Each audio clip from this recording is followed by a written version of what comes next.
एडजी पर आपका फिर से स्वागत है, आपका पर्सनल एआई ट्यूटर। आज हम कर रहे हैं क्लास 8 मैथमेटिक्स यानी सीबीएसई क्लास 8 के chapter a story of numbers की रिवीजन जर्नी।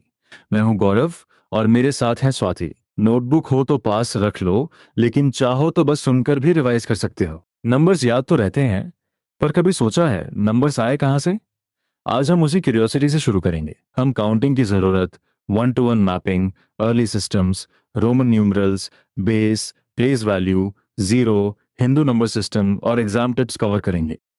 और सुनते समय एक बात याद रखना, यह सिर्फ डेट्स और नेम्स याद करने वाला चैप्टर नहीं है। हम बार बार पूछेंगे कि किसी सिस्टम की जरूरत क्यों पड़ी, वह कहाँ यूजफुल था और उसकी लिमिटेशन क्या थी। इसलिए अगर कोई सवाल आए, तुरंत आंसर मत सुनो, एक सेकंड रुककर अपना आंसर सोचो।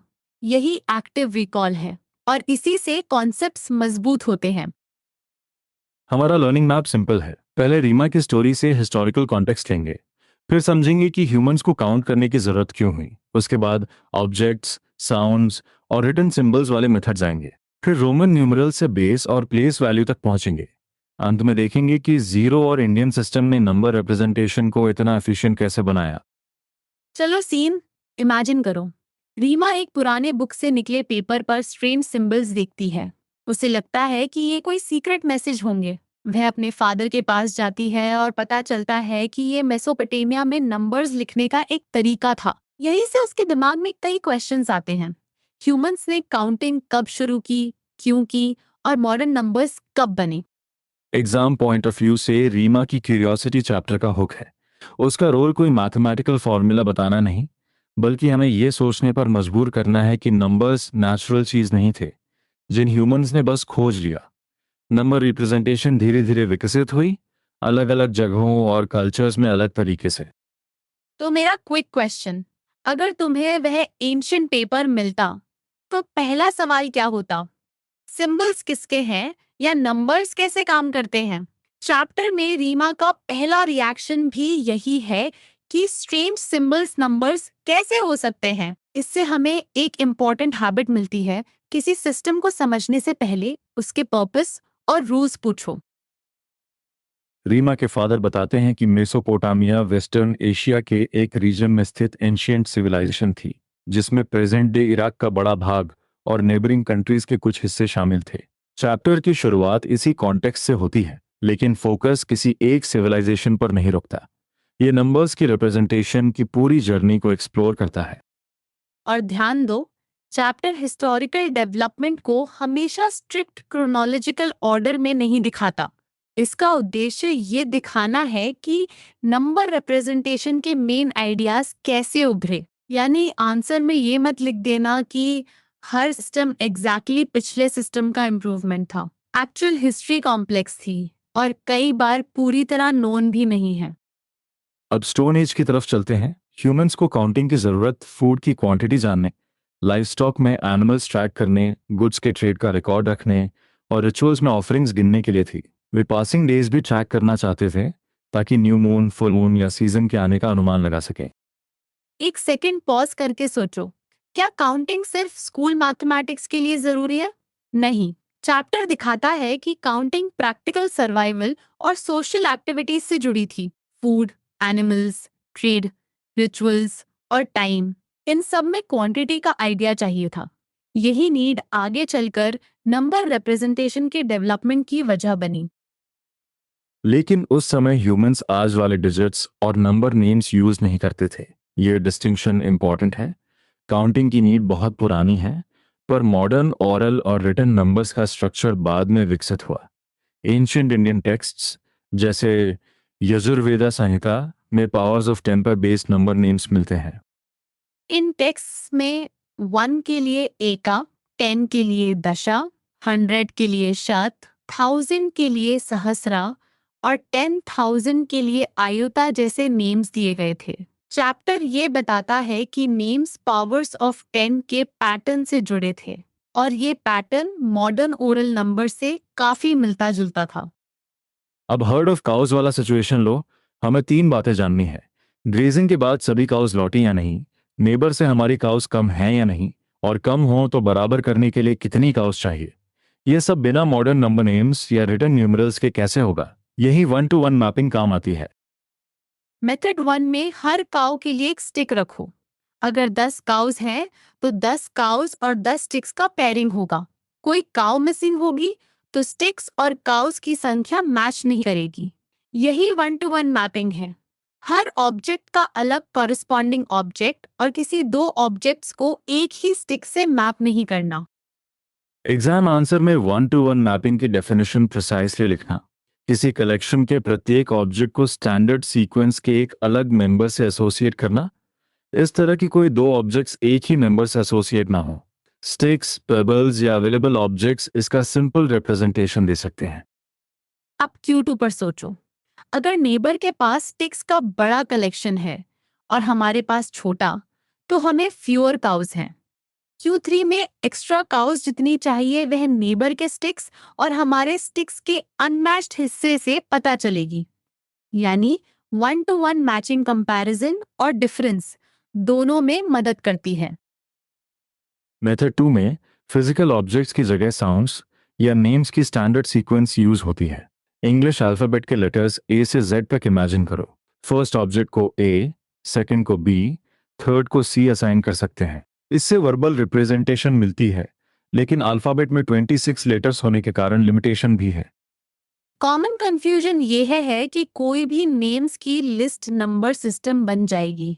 नहीं, फिक्स्ड ऑर्डर जरूरी है। अगर सीक्वेंस का ऑर्डर स्टैंडर्ड नहीं है तो ऑब्जेक्ट को कंसिस्टेंटली मैप नहीं कर पाएंगे।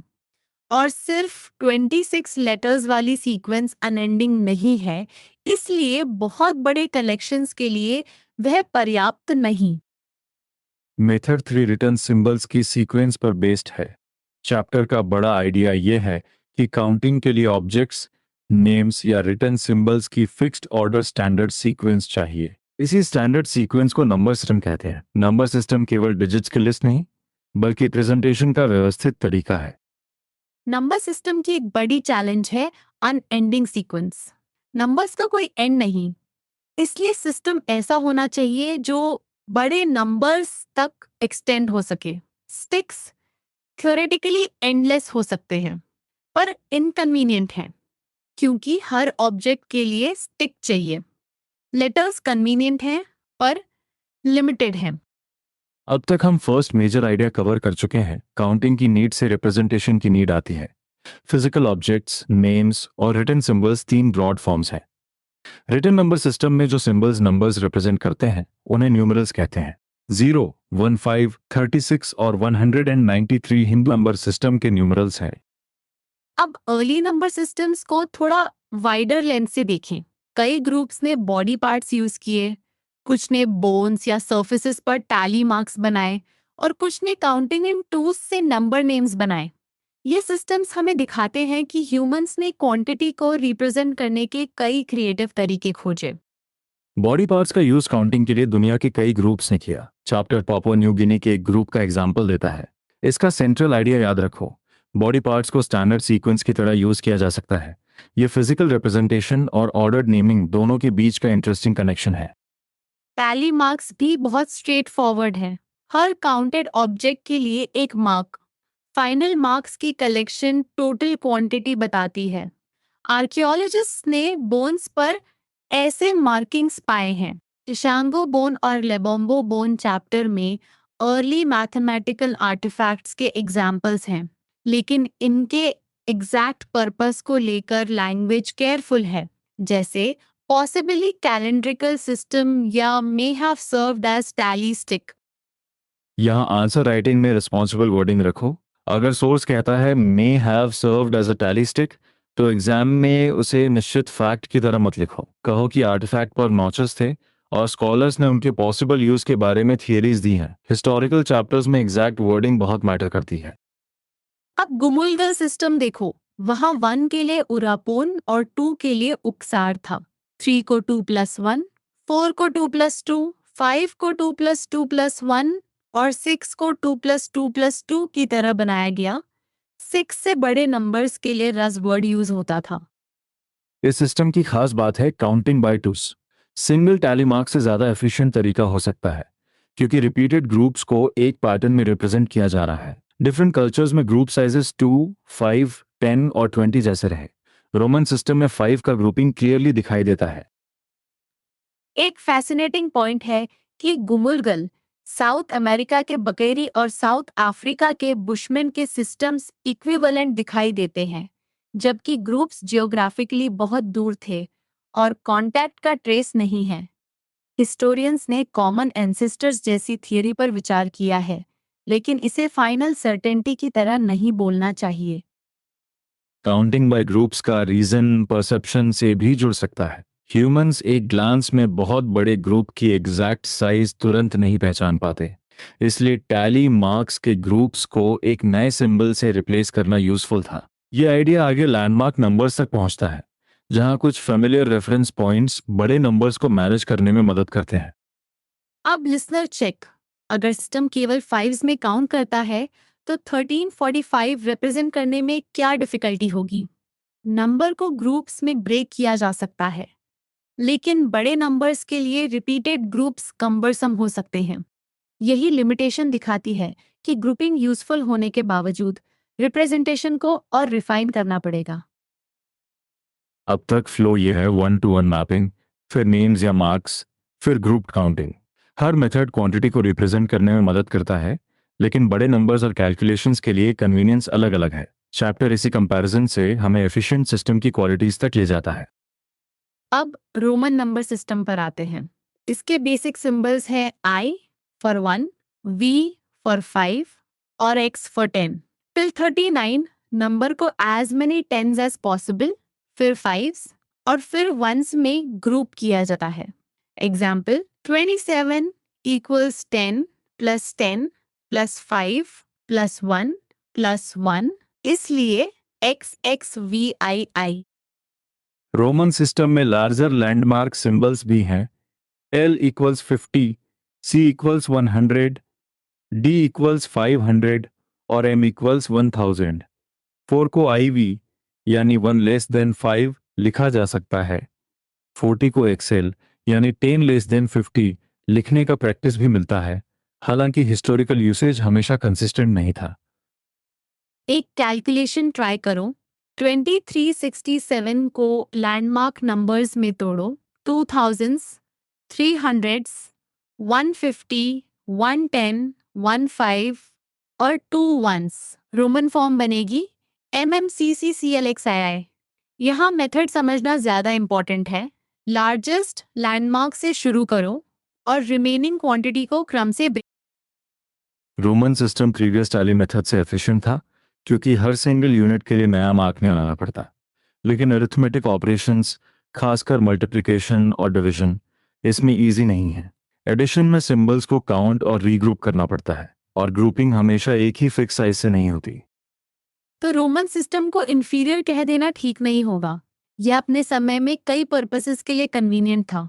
चैप्टर का न्यूआंस्ड पॉइंट यह है कि हिस्टोरिकल सिस्टम्स को केवल सिंपल से एडवांस्ड की स्ट्रेट लैडर की तरह नहीं देखना चाहिए। हमें उनके फीचर्स और लिमिटेशंस कंपेयर करने चाहिए। रोमन अरिथमेटिक के लिए अबैकस भी यूज किया जाता था, लेकिन स्पेशली ट्रेन्ड पीपल ही उसका उपयोग करते थे। यह डिटेल बताती है कि रिप्रेजेंटेशन और कंप्यूटेशन अलग चैलेंजेस हैं। कोई सिस्टम नंबर्स लिखने में यूजफुल हो सकता है, लेकिन कैलकुलेशन में कठिन। मॉडर्न सिस्टम की एफिशिएंसी दोनों एस्पेक्ट्स को सपोर्ट करती है। क्विक चेक, रोमन सिस्टम की एफिशिएंसी किस आइडिया से आती है? आंसर है लैंडमार्क नंबर्स और ग्रुपिंग। इसकी मेन डिफिकल्टी क्या है? एरिथमेटिक ऑपरेशंस के लिए रीग्रुपिंग कम्बरसम है और बड़े नंबर्स के लिए नए सिंबल्स की जरूरत पड़ सकती है। अगर तुम्हारे आंसर में ये दोनों साइड्स हैं तो कंपैरिजन मजबूत होगा।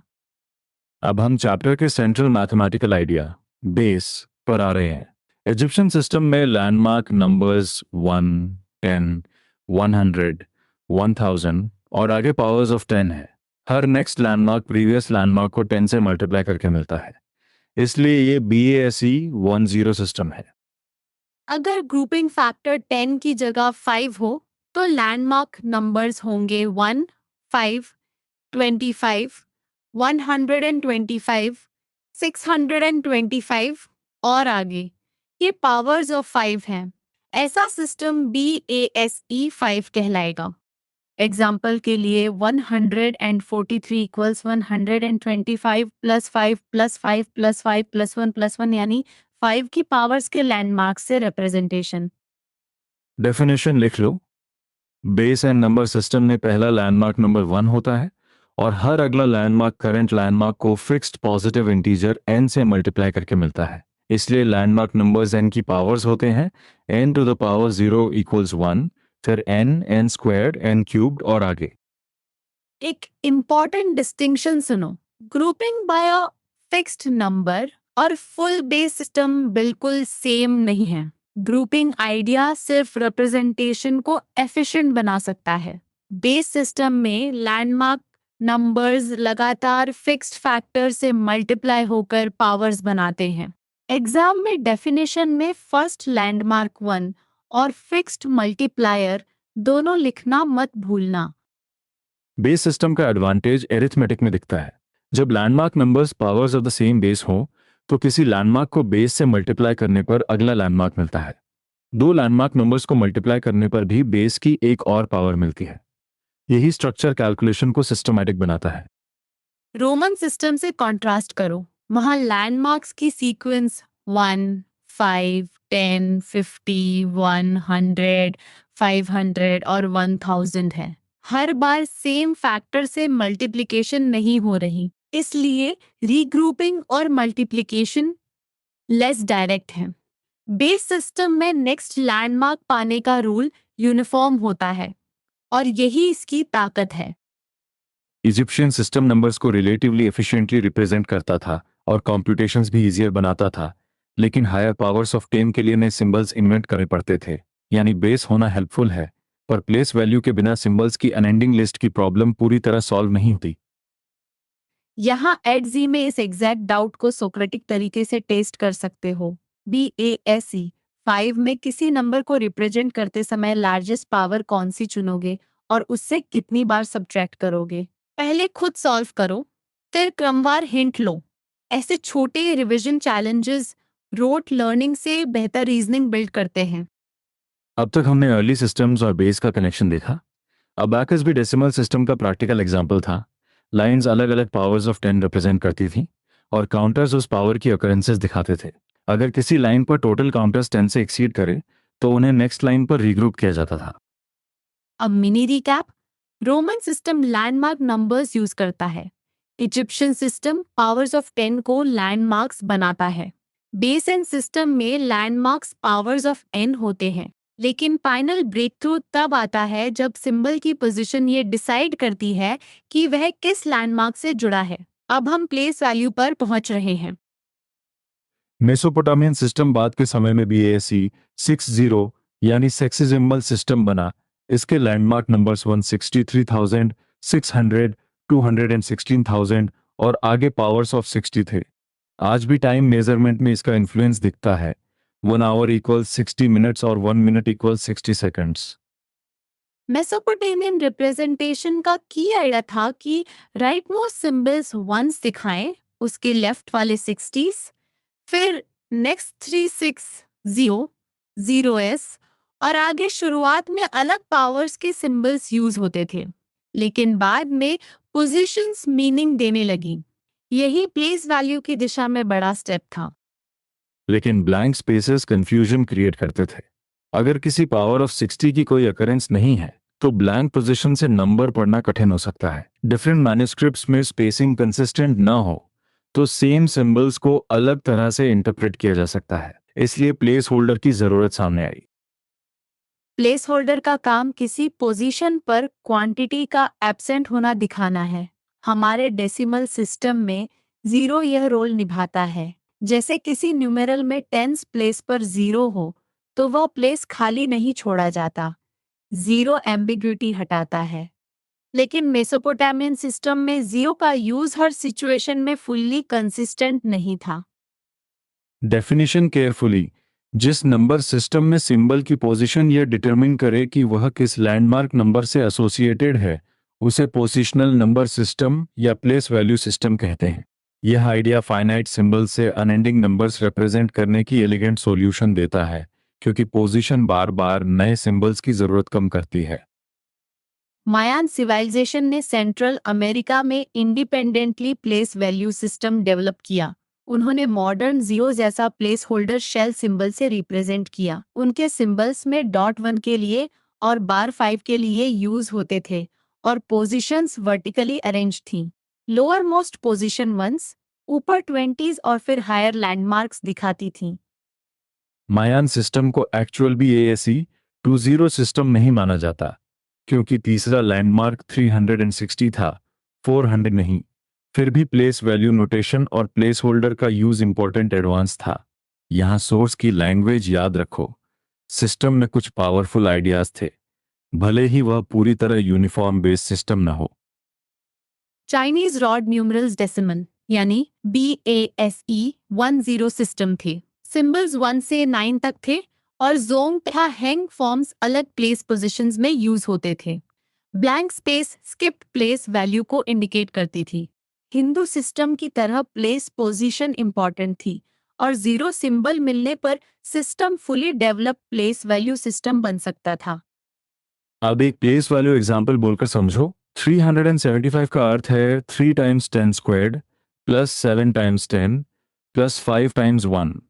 डिजिट्स वही है, लेकिन पोजीशन बदलने से वैल्यू बदलती है। 300 प्लेस पर है, 7 टेंस प्लेस पर और 5 वंस प्लेस पर। लिसनर चेक 375 में 7 की वैल्यू सिर्फ 7 है या 70?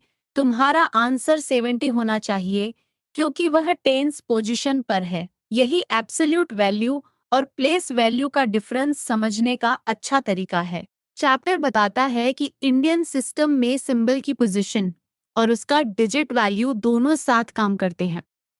अब हिंदू नंबर सिस्टम पर आते हैं। ये BASE 10 और प्लेस वैल्यू सिस्टम है। इसमें 10 सिंबल्स हैं, 0 से 9 तक। हर पोजीशन एक पावर ऑफ 10 रिप्रेजेंट करती है।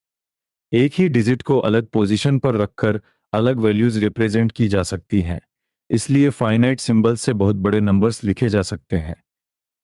जीरो का कंट्रीब्यूशन 2 लेवल्स पर समझो।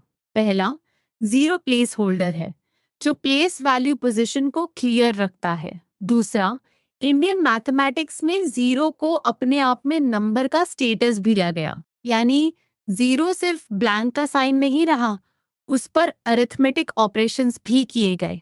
यही ब्रेक थ्रू चैप्टर का मेजर टेक अवे है। हिस्टोरिकल फैक्ट्स को सीक्वेंस में रखो। डिजिट्स 0 थ्रू 9 इंडिया में करीब 2000 ईयर्स अगो डेवलप हुए। बख्शाली मैन्युस्क्रिप्ट में 10 डिजिट्स इंक्लूडिंग 0 का अर्ली नोन इंस्टेंस मिलता है, जहां 0 डॉट की तरह नोटेड था। आर्यभट्ट ने इंडियन सिस्टम ऑफ 10 सिंबल्स को फुली एक्सप्लेन किया और साइंटिफिक कंप्यूटेशंस में यूज किया। फिर Indian number system around 800 CE तक अरब वर्ल्ड पहुंचा। अल ख्वारिज़मी ने इसे अपनी बुक के माध्यम से पॉपुलराइज किया और अल-किंडी ने भी हिंदू न्यूमरल्स के यूज पर वर्क किया। अराउंड 1100 CE तक यह अरब वर्ल्ड से यूरोप और पार्ट्स ऑफ अफ्रीका पहुंचा। अराउंड 1200 इटालियन मैथमेटिशियन फिबोनाची ने यूरोप में इंडियन न्यूमरल्स अडॉप्ट करने का केस मजबूत किया। फिर भी रोमन न्यूमरल्स यूरोपियन थिंकिंग में डीपली एस्टैब्लिश्ड थे, इसलिए अडॉप्शन तुरंत नहीं हुआ।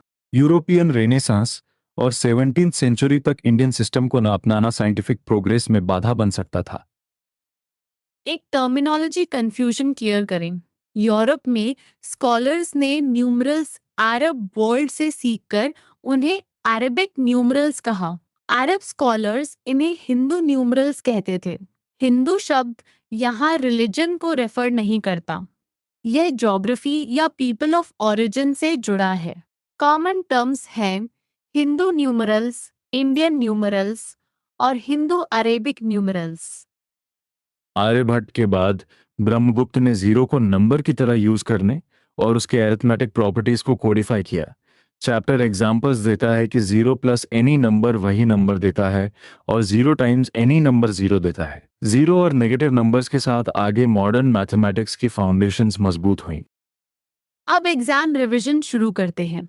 अगर क्वेश्चन हो नंबर सिस्टम क्या है, तो फिक्स्ड ऑर्डर वाली standard sequence of objects, names या रिटन सिंबल्स लिखो। न्यूमरल पूछे तो रिटन नंबर सिस्टम में नंबर रिप्रेजेंट करने वाला सिंबल या रिटन फॉर्म बताओ। लैंडमार्क नंबर पूछे तो रेफरेंस पॉइंट की तरह काम करने वाला रिकॉग्नाइजेबल नंबर समझाओ। कंपेयर क्वेश्चंस में 3 हेडिंग्स बनाना यूजफुल रहेगा। रिप्रेजेंटेशन, लैंडमार्क स्ट्रक्चर और कैलकुलेशन। रोमन सिस्टम में आई VX जैसे सिंबल्स और नॉन यूनिफॉर्म लैंडमार्क्स हैं। Egyptian system powers of 10 use करता है, लेकिन हायर पावर्स के लिए नए सिंबल्स चाहिए। Hindu system finite digits, place value और जीरो के कारण अधिक एफिशिएंट है। कॉमन मिस्टेक नंबर 1, बेस और प्लेस वैल्यू को सेम समझना। बेस बताता है कि लैंडमार्क्स किस फिक्स्ड फैक्टर से बनते हैं। प्लेस वैल्यू बताता है कि पोजीशन सिंबल की वैल्यू डिटरमिन करती है। कोई सिस्टम बेस रिलेटेड आइडिया रख सकता है, लेकिन एम्बिग्यूटी की वजह से fully developed place value system न हो। कॉमन मिस्टेक नंबर 2, ये लिख देना कि रोमन न्यूमरल्स अचानक हिंदू न्यूमरल से रिप्लेस हुए क्योंकि रोमन सिस्टम यूजलेस था। बेटर आंसर ये है कि रोमन सिस्टम कई पर्पसेस के लिए कन्वीनियंट था, लेकिन अरिथमेटिक और बड़े नंबर्स की रिप्रेजेंटेशन में लिमिटेशंस थी। हिस्टोरिकल डेवलपमेंट कॉम्प्लेक्स था, इसलिए बैलेंस्ड कंपैरिजन करो। फाइनल एक्टिव रिकॉल चैलेंज से पहले एक कॉम्पैक्ट चेन बोलो। Need to count, 1-to-1 mapping, grouping, landmark numbers, powers of a base, place value, place holder 0 और 0 एज अ नंबर। तुम इस चेन को देखकर नहीं, सुनकर दोहराने की कोशिश करो। अगर कोई लिंक छूटे, वही तुम्हारा रिवीजन टारगेट है। एक लाइकली लॉन्ग आंसर प्रॉम्प्ट है। हिंदू नंबर सिस्टम को एफिशिएंट क्यों माना जाता है? आंसर में भी ASE 10 digits, place value, 0 as place holder, unambiguous representation और एफिशिएंट अरिथमेटिक ऑपरेशंस के पॉइंट्स जोड़ो। अंत में ये भी लिख सकते हो कि सिस्टम साइंस, टेक्नोलॉजी, अकाउंटिंग और डेली लाइफ में व्यापक रूप से उपयोगी है। अब 1 सेकंड रुककर आंसर दो। अगर हमारे पास 0 न होता तो प्लेस वैल्यू सिस्टम में क्या प्रॉब्लम आती? ब्लैंक पोजीशंस एम्बिग्यूअस हो सकती थी और नंबर्स को कंसिस्टेंटली पढ़ना कठिन होता। चैप्टर का पॉइंट यही है कि 0 ने रिप्रेजेंटेशन को क्लियर किया और नंबर के रूप में अरिथमेटिक को भी पॉसिबल बनाया। अब हम फाइनल सेक्शन में एंटर कर रहे हैं। रीमा की स्ट्रेन सिंबल्स वाली क्यूरियोसिटी से शुरू हुई जर्नी हमें stone age counting sticks, sounds, tally marks, बुमलगल grouping, Roman landmarks, Egyptian base, Mesopotamian place value, Mayan place holder, Chinese rods और हिंदू डेसिमल सिस्टम तक लाई। यह हिस्ट्री हमें एफिशिएंसी के पीछे के आइडियाज दिखाती है। अब सबसे इंपॉर्टेंट रिकैप। ह्यूमंस ने फूड, लाइफस्टॉक, ट्रेड, रिचुअल्स और टाइम ट्रैक करने के लिए काउंटिंग शुरू की। 1-to-1 मैपिंग ने ऑब्जेक्ट्स को स्टिक्स या मार्क से एसोसिएट किया। Number system fixed order sequence है और रिटन सिंबल्स न्यूमरल्स कहलाते हैं। बेस एंड सिस्टम्स में लैंडमार्क्स पावर्स ऑफ n होते हैं। प्लेस वैल्यू में पोजीशन मीनिंग देती है। और final core idea, Hindu number system BASE 10 place value system है, जिसमें 0 से 9 तक 10 सिंबल्स हैं। 0 प्लेस होल्डर भी है और नंबर भी। इंडियन सिस्टम आर्यभट्ट, ब्रह्मगुप्त और बाद में अल ख्वारिज़मी तथा फिबोनाची जैसे स्कॉलर्स और कल्चरल एक्सचेंजेस के माध्यम से दुनिया में फैला। इसी ने कैलकुलेशन और रिप्रेजेंटेशन को रिमार्केबली एफिशिएंट बनाया। कॉमन मिस्टेक फिर से याद रखो। हिंदू न्यूमरल्स को केवल अरेबिक न्यूमरल्स कहकर ओरिजिन भूल मत जाना और हिंदू शब्द को रिलीजन से कनेक्ट मत करना। दूसरा मिस्टेक, बेस और प्लेस वैल्यू को इंटरचेंजेबल मत लिखना। अब कॉन्क्रीट नेक्स्ट स्टेप है, नोटबुक में एक पेज पर 5 स्टेप एवोल्यूशन लिखो और हर स्टेप के सामने उसका मेन एडवांटेज या लिमिटेशन जोड़ो। अगर किसी पॉइंट पर डाउट अटक जाए, एडजी में उसे एग्जैक्ट क्वेश्चन की तरह डालकर स्टेप बाय स्टेप एक्सप्लेनेशन और एक्टिव रिकॉल प्रैक्टिस ले सकते हो। लेकिन आज की सबसे अच्छी हैबिट यही होगी कि पहले खुद एक्सप्लेन करो। 0 ने नंबर सिस्टम को कैसे बदला? अगर तुम ये साफ बोल पाते हो तो ये स्टोरी ऑफ नंबर्स का सेंट्रल मैसेज तुम्हें समझ आ गया। बहुत बढ़िया रिवीजन। अगली बार जब तुम 375 लिखो तो सिर्फ आंसर मत देखना, उसके पीछे 3 टाइम्स 100, 7 टाइम्स 10 और 5 टाइम्स 1 की स्टोरी याद करना। नंबर्स अब सिर्फ सिंबल्स नहीं, ह्यूमन प्रोग्रेस की पूरी जर्नी है। नोटबुक बंद करने से पहले अपना 5 स्टेप चैलेंज पूरा करो। मिलते हैं अगली स्टडी सेशन में। कामली रिवाइज करते रहो और क्यूरियस बने रहो।